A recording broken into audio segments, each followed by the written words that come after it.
환원제는 치오, 시스테인, 시스테아닌, 락톤티올, 그 다음에 GMT. 이 아이들을 통틀어서 환원제라는 겁니다. 자, 환원이라는 것은 수소를 발생시키는 거죠. 수소. 완전히 다른 화학약품이지만 이 아이들이 하는 역할은 똑같아요. 여기 보면 완전히 다 성격은 다 다르잖아요. 하지만 하는 일은 똑같잖아요. 미용. 그죠? 자, 로또펌약이든 매직약이든 세팅약이든 디지털약이든 전 세계에 존재하는 모든 파마약 안에 물, 알칼리, 환원제가 거의 90% 이상을 다 차지합니다. 결국은 물의 양, 알칼리의 양, 알칼리 종류, 환원제 양, 환원제 종류에 의해서 그 파마약의 성질이 결정이 돼요. 그러면 로또펌약하고 열펌약하고 왜 구별해 놓냐고요? 이것은 생산 허가 기준이에요. 로또파마는 물이 좀 많아야 되고 알칼리는 어떻게 pH가 9.6 이하여야지 되고 환원제는 6% 미만이어야지 되고 로또파마약은 열펌약은 물 네 마음대로 해라 알칼리 마음대로 해라 환원제 네 마음대로 해라 이거죠. 생산 허가 기준에 우리가 지금까지 휘둘렸던 거죠. 자, 그리고 여기에 보면 물하고 알칼리하고 환원제 이 아이들은 완전히 다른 물질인데 이 아이들이 하나로 섞여 있죠. 의외로 파마약 안에 계면 활성제가 엄청 많이 들어있습니다. 파마약의 표지 성분에 보면 물, 알칼리, 그 다음에 세틸알코올이라고 적혀있는 거 보셨죠? 그게 파마약에 가장 많이 쓰고 있는 계면활성제거든요. 아니 계면활성제는 저 샴푸에만 들어가는 게 아니에요? 안 그렇습니다. 완전히 다른 화학 물질들을 하나로 묶어두는데 가장 필요한 게 바로 계면활성제. 물, 알칼리, 환원제, 계면활성제가 거의 98% 이상을 차지해요. 여기에 향, 색소, 여기에 아주까리 오일이 요만큼 들어가면 아주까리 펌. 바나나 향이 들어가면 바나나 펌. 그죠? 다 통틀어서 파마약이라고요. 그러면 연화를 알려면 파마약이 물이 하는 역할, 알칼리가 하는 역할, 환원제가 하는 역할을 알면 연화 끝이죠. 파마약을 왜 발라요? 이 아이를 모발 속으로 집어넣으려고 바르는 거예요. 그러면 물이 모발에 접촉이 되면 알칼리가 모발에 흡수하면 환원제가 모발에 흡수되면 모발에 어떤 변화를 일으키느냐는 거죠. 파마약을 왜 발라요? 모발 속으로 집어넣으려고 발랐잖아요. 파마약을 알면 다 끝나는 거잖아요. 그런데 우리가 아직도 파마약의 알칼리도 구별 못했어요. 솔직히 환원제, 그냥 시스테인이 환원제, 파마약 이름인 줄 알았었어요. 구별하셔야 됩니다. 그죠? 결국은 물이 수소결합 절단시켜주고 알칼리가 이온결합 절단시켜주고 환원제가 SS결합 절단시켜주는지까지는 알아요. 그죠? 그러니까 그 파마약 바르면 그 결합이 끊어지는 거 아니에요? 어떤 결합? 시스틴 결합이요? 왜 끊어지는데요? 약 발랐으니까요? 당연히 끊어지는 거죠. 이렇게 생각하셨다라는 거죠. 절대로 안 해요. 자, 파마약 안에 제일 많이 차지하는 물질이 뭐예요? 말로 하시면 내게 돼요. 정제수. 두 번째 보셔야 될 게 알칼리. 그러면 요즘 무알칼리 펌제, 그죠? 산성 펌제 나왔죠? 그렇게 비싸더라고요. 비쌀 이유가 없어요. 알칼리가 빼야지. 알칼리 안 들어있는 약이 산성 펌제예요. 산성 펌제 비싸게 받거든 알칼리가 빼달라 하세요. 무알칼리 펌제, 그게 왜 좋아요? 건강한 모발 파마가 돼요? 우리가 파마약을 공부를 못해서 이 판매하는 사람들한테 절대로 휘둘려서는 안 됩니다. 더더군다나 내가 쓰고 있는 파마약이 어떤 약인지 정도는 반드시 하셔야 된다는 거죠. 그러면 알칼리, 모노, 에탄, 아민, 암모니아 이 아이들을 이제 씹어서 드셔야 돼요. 내 걸 만들어 버려야 돼요. 치료, 시스테인, 시스타민, 락톤티올, GMT 파마약 안에 다 포함이 되어 있는 환원제들이거든요. 그렇다면 미용사가 이 정도는 알아야 되잖아요. 그걸 다 풀어놨더니 어렵대. 어쩌라고. 그죠? 자, 그러면 물, 알칼리, 환원제, 계면활성제가 모발 속에 침투하면 모발은 어떤 변화를 일으키는지 한번 살펴볼게요. 그러면 모발의 미세 구조를 잠깐 공부할게요. 모발의 미세 구조, 그까이 거 모피질, 모수질, 그죠? 큐티클 다 정해져 있잖아요. 자, 그거 모르는 사람은 없잖아요. 그런데 머리카락의 90% 이상을 차지하는 물질이 뭘까요? 역으로 머리카락의 90% 이상을 차지하는 물질. 수분, 케라틴 단백질이죠. 그죠? 자, 케라틴 단백질을 경단백질이라고 하죠. 단단한 단백질. 자, 그런데 케라틴 단백질하고 단백질하고 차이점은 무엇일까요? 피부는 대부분 단백질이라 이야기하고 손톱, 발톱, 머리카락을 뿔 이런 것들을 케라틴 단백질이라 하거든요. 그죠? 그러면 단백질에서 케라틴 단백질로 넘어갈 때 반드시 첨가가 되는 아미노산이 있어요. 이 아미노산이 많이 들어있는 쪽이 큐티클이고 큐티클 중에서도 최외곽형 제일 단단한 쪽이 에피큐티클이거든요. 에피큐티클 안에 가장 많이 차지하는 아미노산. 그 아미노산 이름이 뭘까요? 우리가 다 알고 있는 것. 이게 가장 큰 문제예요. 시스테인은 미용사가 다 합니다. 그런데 시스테인이 모발 안에 가장 많이 차지하는 아미노산이라는 것을 미용사가 모르고 있어요. 단백질에서 케라틴 단백질로 넘어갈 때 반드시 첨가가 된 아미노산이 바로 시스테인이에요. 이 시스테인 함량에 따라서 모발의 친수성하고 소수성이 결정이 되는 겁니다. 모발을 공부하면요, 모발이 정말로 잘 만들어진 물질이라는 것. 최외곽층일수록 단단하고 안쪽으로 들어갈수록 부드러워진다는 것. 안쪽으로 들어갈수록 수분을 잡아주고, 그죠? 친수성, 소수성이 나뉘어져 있잖아요. 거기에 바로 이 시스테인이 있습니다. 자, 단백질보다 조금 더 작은 구조가 바로 폴리페타이드 PPT고요. PPT보다 더 작은 것이 바로 아미노산이죠. 자, 아미노산, PPT, 단백질, 케라틴 단백질만 이해를 하시면 우리 모발 생리를 떠나서 인체 해부학을 다 끝낼 수가 있는 거예요. 결국은 우리 머리카락의 90% 이상을 차지하는 물질이 바로 케라틴 단백질이잖아요. 케라틴 단백질을 완전히 가수분해를 시키면 몇 개의 아미노산으로 분리가 되죠? 18종의 아미노산으로 분리가 되죠. 근데 우리 신체를 구성하는 아미노산은 20가지가 있습니다. 그런데 모발은 18가지 아미노산이 조합이 되어 있는 거죠. 근데 20가지 아미노산 중에 12가지는 우리 몸속에서 만들어져요. 하지만 8가지는 우리가 먹는 음식을 통해서 이 아미노산을 공급을 해줘야 돼요. 그 공급을 해줘야 되는 아미노산이 뭐죠? 필수 아미노산이죠. 우리가 음식을 먹으면 입에서 잘게 쪼개서 위로 내려버리죠. 위에서 연동작용을 하잖아요. 위산이 나와서 음식을 더 잘게 쪼개죠. 그 잘게 쪼개진 음식물을 대장, 소장으로 내려보내면 대장, 소장에서 효소가 이 먹었던 음식물을 분해를 해서 무엇으로? 아미노산으로 만들죠. 아미노산으로 만들어서 다시 어디로 보내죠? 간으로 보내는 거죠. 간에서 합성을 해서 피를 만들죠.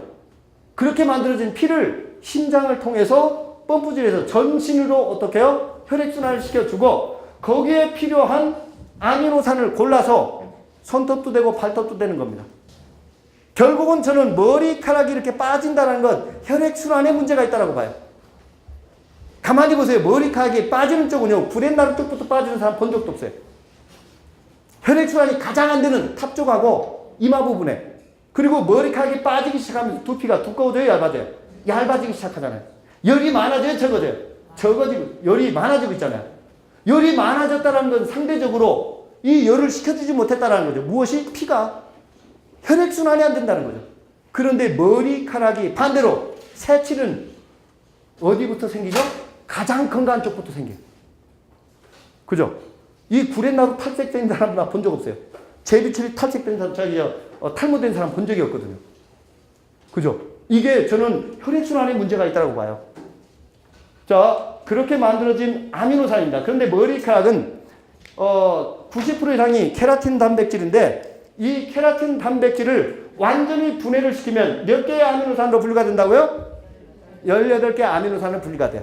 그러면 18개 아미노산을 한 군데 모아두면 이상한 일이 벌어집니다. 산성의 성격을 갖는 놈하고 알칼리성을 띠고 있는 아미노산하고 자기들끼리 결합을 이뤄요. 두 패로 나눠져요. 음이온, 양이온.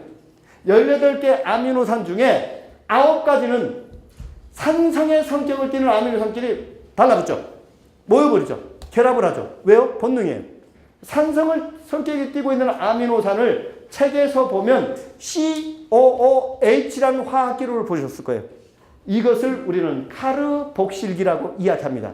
이 아이가 마이너스 전자를 띠고 있죠. 플러스 전자를 띠고 있죠. 모발의 탄력이나 모발을 구조를 보강시켜주는 그 역할을 하죠. 그리고 18개 아미노산 중에 9가지는 알칼리성을 띠어요.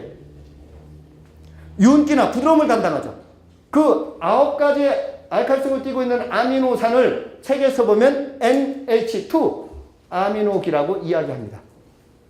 그래서 모발에 산성의 성격을 갖는 아미노산하고 알칼리성을 띠고 있는 아미노산의 비율이 똑같았을 때 모발의 등전점 뭐죠? pH 4.5에서 5가 여기서 나오는 거예요.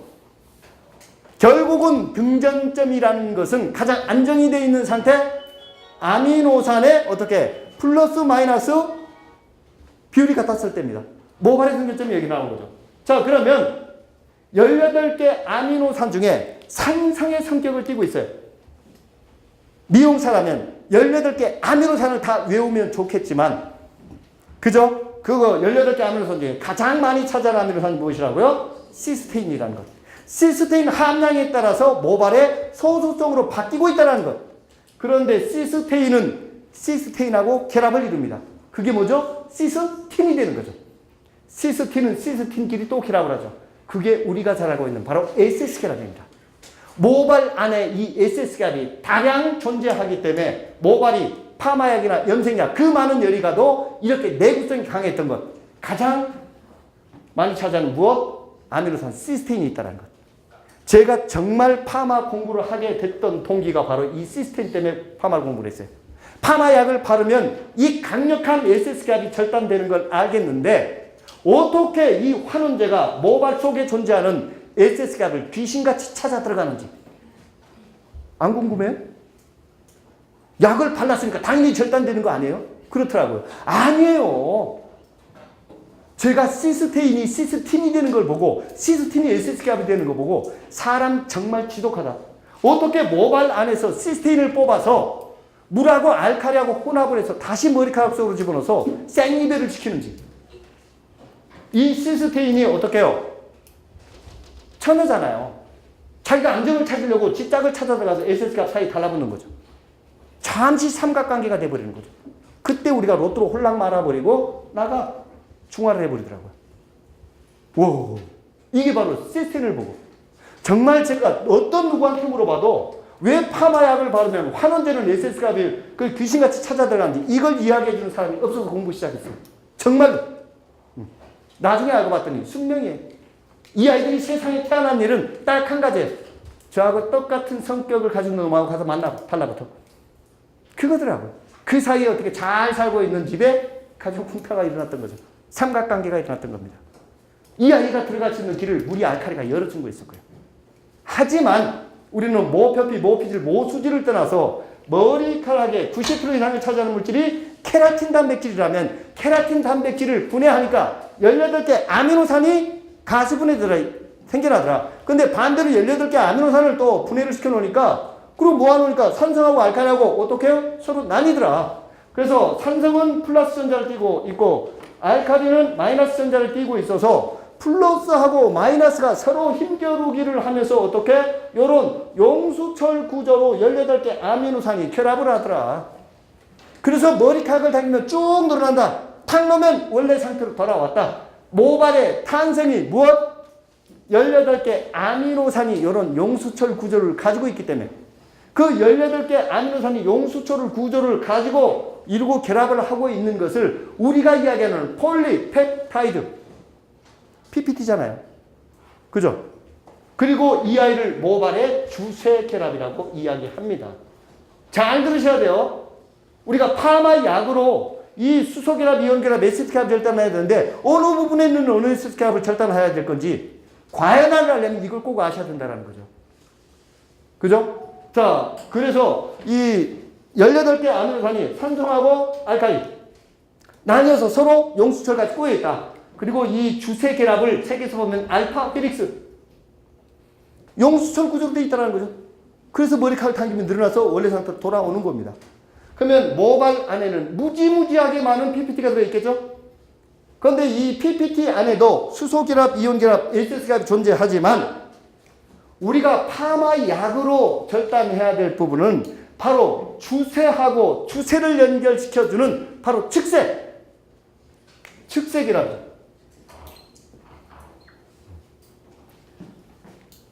PPT와 PPT를 연결시켜준 세 가지 결합 중에서 가장 많이 차지하는 결합이 바로 수소결합이에요. 그러면 수소결합의 절단은 무엇이 시켜줄까요? 바로 물입니다. 샴푸나 린스나 트리트먼트나 우리가 쓰고 있는 모든 화학약품에 가장 많이 차지하는 물질이 물이잖아요. 마른 상태에서 머리카락을 당기면 1cm가 늘어나지만 여기 들어가 있는 머리카락을 물에 적셔서 더 당기면 더 많이 쭉 늘어나잖아요. 그러니까 머리카락이 물이 닿으면 왜 늘어나요? 물어봤더니 불어서. 진짜로 인턴들이 와서 선생님 머리카락이 물이 닿으면 왜 늘어나요? 물어보면 뭐라고 대답할 거냐는 거죠. 불어서? 너는 참 신기한데 신경 쓴다. 그죠? 시키는 일이나 하지. 그럼 파마에 제일 많이 들어있는 물질이 물인데 왜 들었어요? 풀리려고. 아니죠. 바로 PPT하고 PPT를 연결시켜주는 수소결합을 절단시켜주려고 모발 전체를 부풀리겠다라는 거예요. 그죠? 그런데 수소결합은 다시 재생이 됩니다. 물을 어떻게 하면? 건조시키면. 젖은 상태에서 머리카락을 구부려 놓고 여기 남겨진 수분을 증발하니까 구부려 놓은 상태 그대로 남아있잖아요. 수소결합을 이용한 일시적인 컬 뭐예요? 드라이지 뭐예요? 일시적 세팅이라고 얘기했던 바로 수소결합을 절단을 물이 시켜줍니다. 하지만 거기에 들어있는 물을 건조시키면 다시 재생이 되는데 이 수소결합은 희한한 특징을 가지고 있어요. 한 번 재생이 되면 두 번 다시 재생이 되질 않아요. 열기구가 드라이기가 지나갔던 자리 컬이 잡혀요 안 잡혀요? 안 잡히잖아요. 그게 모발이 갖고 있는 수소결합이 물에 의해서 열에 의해서 재생이 됐기 때문에 그래요. 그러면 아이론 파마는 무슨 결합을 이용한 펌이에요? 수소결합을 이용한 펌이잖아요. 그러면 이유망론하고 내가 원하는 형태를 만들어 놓은 상태에서 수분이 증발해야 된다는 거죠. 근데 열펌 중에서 수분이 가장 없는 상태에서 와인딩 했던 게 바로 매직이잖아요. 매직이 컬 잡기 가장 힘들어졌잖아요. 이 모발은 마르는 즉시 어떻게 해요? 마른 형태를 기억을 해버린다는 거죠. 그런데 거기다 물 뿌려갖고 다시 컬을 잡히겠대요. 누룽지에다가 물 뿌려보세요. 밥이 되는가? 한 번 누룽지는 영원한 누룽지입니다.